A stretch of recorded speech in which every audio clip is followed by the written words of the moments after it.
How many people, hands up in this room, felt that bout of loneliness during these past 2 years, knowing what you do, and you felt it at your core?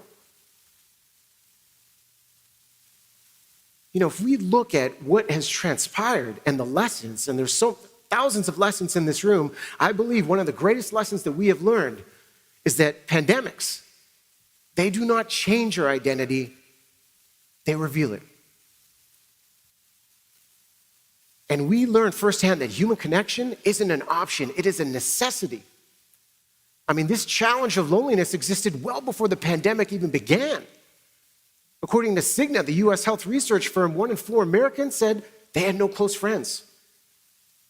The latest data shows 58% of Americans identify as being lonely. And if we look at what that is costing companies, some of the data shows the real cost of loneliness, which is driving stress-related absenteeism, costing companies $154 billion annually.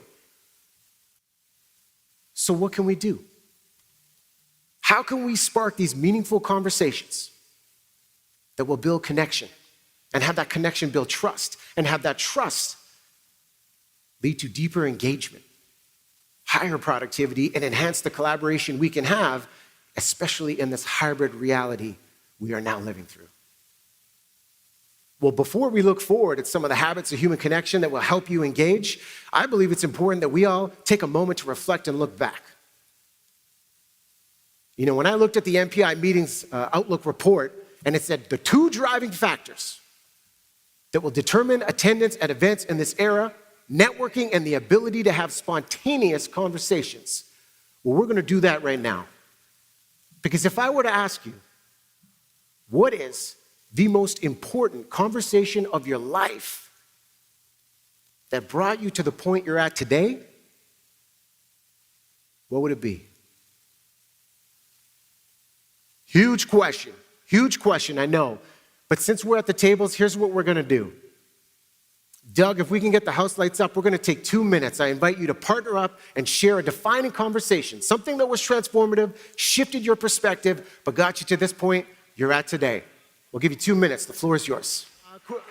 Quick show of hands, how many of these conversations that you shared, they were with friends or loved ones? If that was you, hands up, hands up. Okay, how many of this was a work conversation that you had? A work conversation, okay. And how many of you were inspired with the conversation your partner shared? Hands up, hands up. Okay, I love this question because everyone's looking at their partner like, put your hand up. She gave you the goods. You know, this question is such a reminder that each and every one of us, through our words, we have the power to teach, inspire, or destroy a person. But the right words at the right time can truly, truly be life-changing. You know, when we look at the opportunity to re-engage in meaningful ways now as we come back, one of the big ideas I want to introduce to you today is how we show up for each other and how we can be assertively empathetic. You know, if we want to connect, if we want to make our small talk bigger, how can we lean in these moments that matter most?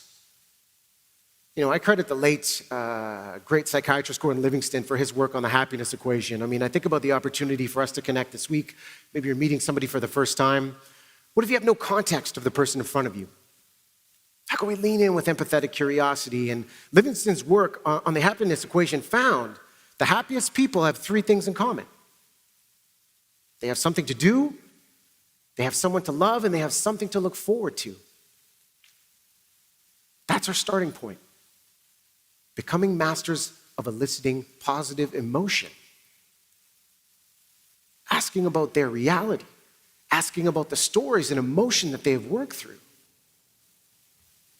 You know, when I think about my most important conversation, one of them that stands out took place in February of 2020, and it was with the lead counselor of Canuck Place Children's Hospice. I want to show you this photo. This is my family. They're my parents, my older brother, and my wife, Lori. In the past 2 years, I lost both of my parents unexpectedly. Both were 911 calls. We lost both after they went into cardiac arrest. And as you can imagine, these were the most difficult moments of my life. And as I share this, I know I am not alone, because in this room, chances are somebody just lost someone, or is about to lose someone, or you know someone coping with grief and loss. And maybe you don't even know how to lift them up when they need it most. Because for some, we've been grieving the loss of the way we used to live our lives. And in some extreme, you may have lost a loved one.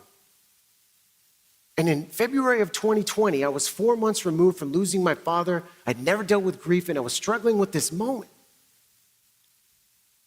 And I volunteer with Canuck Place Children's Hospice because I think the work they do with lifting parents up that have faced the unimaginable circumstance of having lost a child is incredible. Their work is incredible. And what do we do in these uncomfortable conversations? We're in autopilot mode. I'm so sorry for your loss. Thoughts and prayers. Let me know if you need anything. And then we retreat. And that person's left all alone. And when I was at this event with this lead counselor, Deb, I said to her, what's the best thing you can say to somebody that is struggling profoundly?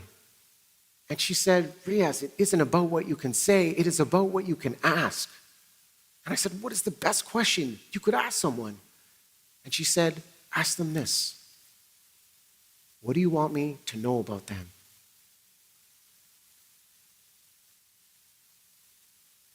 What do you want me to know about them? This question, this empathetic curiosity is such a beautiful invitation for someone to share a piece of that person's legacy. Their story, their moment.